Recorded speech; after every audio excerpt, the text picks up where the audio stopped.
Hello सांग माने नमस्कार जय Jagannath welcome back to our channel Odia blogs by SN. तो आज वीडियोटा होची मोर सबू भौणी मानक पई तो प्रेगनेंसी रिलेटेड वीडियो जोटा कि तो बहुत दिन मु प्लान करथली आज वीडियोटा बनैबा पई किंतु जेहेतु गोटे छोट छुआ माने रो ड्यूटी तार मते लागुची तो सेडा पई वीडियोटा टिके डिले हला आसिया पई तो थंबनेल रु जेमती आपण माने जानि पारथिबे आज वीडियोटा होची बेबी बॉय प्रेगनेंसी टाइम रो सिम्पटम्स मोर सिम्पटम्स कौन थिला मु आपण मानक सहित शेयर करिया को चाहूची। तो समस्तंकर बॉडी टाइप अलगा समस्तंकर सिम्पटम्स अलगा अलगा हे पारे तो मु मोर सब सिम्पटम्स को नोट डाउन करी माने रखी देइची गोटे गोटे पॉइंट नोट डाउन करी रखी देइची। तो से पॉइंट को मोर गोटे गोटे पॉइंट को आपण सहित एक्सप्लेन करी। तो फर्स्ट पॉइंट होची हार्ट बीट। तो मोर हार्ट बीट माने सबु जाक अल्ट्रासाउंड रे हार्ट बीट 140 130 प्लस इन थिला। तो फर्स्ट थिला हार्ट बीट। तो सेकंड पॉइंट होची placenta position. Placenta position more first ultrasound रे थिला राइट लेटरल तापर राइट लेटरल पोस्टीरियर। तो मोर आपण माने जदी धरि नेबे तो मोर प्लासेंटा पोजीशन थिला राइट लेटरल पोस्टीरियर थिला। तो नेक्स्ट होची फेस आउ हेयर माने मोर फेस रो कंडीशन कोन थिला मोर हेयर। तो कहया गले मोर हेयर फॉल पूरा जीरो हो जाइथिला। मो हेयर पूरा माने बढ़िया से पूरा ग्रोथ करथुला। हेयर आउ नेल्स सब बढ़िया से पूरा ग्रो करथुला काई ना कैल्शियम आयरन टैबलेट तो कंटिन्यू करथली। आउ फेस कहया गले पूरा पूरी डल हो जाइथिला माने फेस रे पूरा एनी टाइम पिंपल ही पिंपल पूरा कंटिन्यू रहउथला। गोटे पिंपल जाय नथि आउ 4-5टा पिंपल आउ ए नेक लाइन पूरा सब ब्लैक डार्क हो जाइथिला। तो एमती थिला मोर किछि फेस आउ हेयर रो कंडीशन। तापर आसिला मॉर्निंग सिकनेस। तो मोर मॉर्निंग सिकनेस मीन्स सकाळू उठिले हल्का हल्का मोर मुंड बुलेयार अभ्यास थिला। अभ्यास माने मुंड बुलेयार सिम्पटम थिला।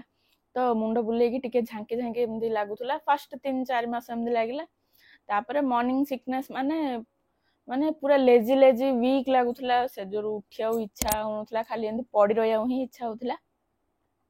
तो नेक्स्ट हला वोमिटिंग। वोमिटिंग मोर स्टार्टिंग रु 5 मंथ जाए पूरा जोर जबरदस्त पूरा वोमिटिंग थिला। इवन पानी भी पीले मोर बांती पूरा गैस हेगिरी से पानी भी गैस हेगिरी पूरा बांती हे जार किछि भी माने मो पेट रहया नै। 5 मंथ रु पुणी 9 मंथ एंड एमती जाए बांती पूरा मोर कंटिन्यू थिला बाकी गोटे थर दि थर एमती बांती होउथला।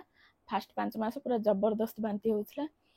तो एटा रहिला मोर बांतीर कंडीशन। तापरे आसिला स्मेल माने मते पूरा सोरिस जीरा तेल कढ़ई बसला मीन्स मते पूरा स्मेल पूरा हबार मु खाली एमती मुहरे कपड़ा बांधी रहियार सोरिस। तापरे मते माने स्मेल होउथला जो बेसर राई बटा सेडा गोटे स्मेल होउथला। छतु स्मेल होउथला। तापरे सोरिस फुटण तेल डाली मु खाया नहीं 4-5 मास जाए मु खाइनी डाली डाली भी स्मेल होउथला। माने कोड़ा भी जिनस रे मसला मसली पकेबा को हबनी फुटण पकेबा होनी खाली तेल रे परिया पकेइरी उल्टा उल्टी करी भाजी बस एती स्मेल मते एते जोर होउथला। 5 मास 6 मास रु आस्ते आस्ते आस्ते आस्ते सब खाइली। आउ छतुटा एबे एबे चलची। रसुण बहुत स्मेल होउथला रसुण। तो मु नाक एमती रसुण पियाज सब किछि मते पसंद नथिला। जहाँ भी तेल गड़े बसले छणा छणी हेले मु नाकड़े बस कपड़ा देगिरी ही रहइबार। तो एटा थिला मोर स्मेल। तापरे आसिला मोर क्रेविंग कोन होउथला स्वीट या सेवरी माने राग कि मीठा सेमती किछि मोर नथिला। तो एंदी किछि नाइ कि हाँ मते एबे राग खाया इच्छा होछि कि मते एबे मीठा खाया इच्छा होछि। मिक्स थिला कि हाँ राग मीठा दीटा जागा खाइबी। बट प्रेगनेंसी परे मते बहुत बहुत बहुत मीठा खाया इच्छा होछि।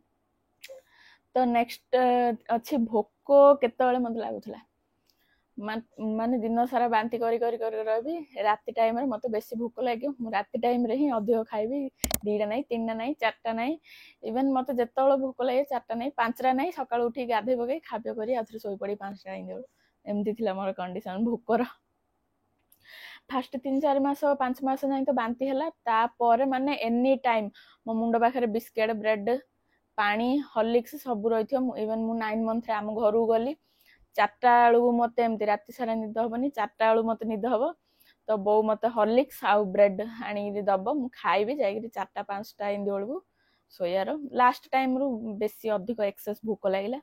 तापरे कंफर्टेबल साइड स्लीपिंग पे तो मते माने लेफ्ट कड़े शोया मते बेसी कंफर्टेबल लगुला कहीं राइट साइड मोर बेबी माने ऋषि मो पुओ ना हूँ ऋषि तो ऋषि मोर राइट साइड ही सी प्राय मु फील कर तार मूवमेंट वगैरह सी माने मोर जेहेतु ब्रिज मोड थिला बेबीर तो सी राइट साइड ही पूरा स्ट्रेट हो रहा तो मत लेफ्ट साइड शोयार ही कंफर्टेबल लगुला सी तार राइट साइड मूव कर मु लेफ्ट साइड आराम रे शोयार बाकी राइट साइड शोले कौन मत ब्रीदिंग प्रॉब्लम होता मु ब्रीथ प्रॉपर्ली कर पार नथली तो बेबी मूवमेंट भी बेसी फील होता राइट साइड शोले तो मु लेफ्ट साइड रे पूरा कंफर्टेबल थी आराम से सोती तो नेक्स्ट पॉइंट होची बेली रो माने केयरिंग बेली रो साइज को टाइप रो थिला तो माने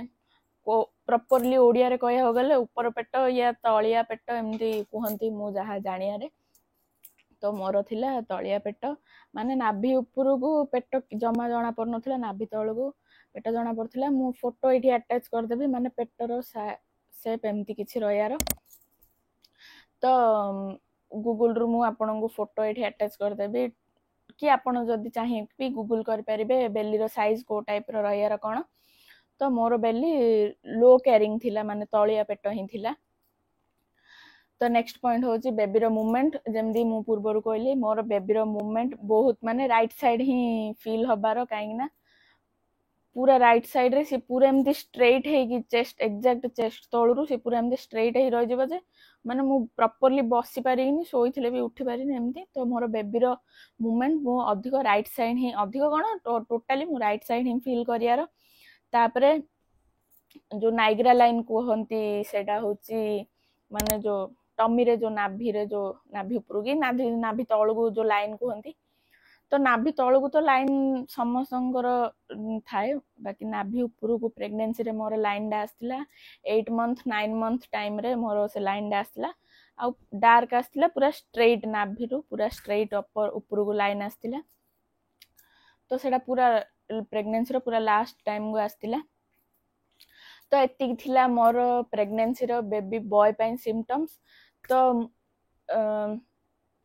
जदि आउ किछि पॉइंट्स मु जदि भूली जाई थी आपन मु जानियार थिबो तो कमेंट सेक्शन रे निश्चित भाबरे पचारिबे तो आशा करछि आपन मानन को वीडियोटा भल लागि थिबो आ जदि भल लागि निश्चित भाबरे लाइक करिवे कमेंट रे आपन मान निश्चय डाउट आपन निजर पचारिबे किबा प्रेगनेंसी रिलेटेड किछि भी आपन क्वेरी थिबो आपन कमेंट सेक्शन रे पचारिबे मु मोर चेष्टा करिवे आपन समस्तंकर कमेंट दबा पे तो वीडियो भल लागि निश्चय लाइक करिवे आम चैनल को सब्सक्राइब कर देबे और वीडियो को शेयर कर देबे रहुची नमस्कार जय जगन्नाथ।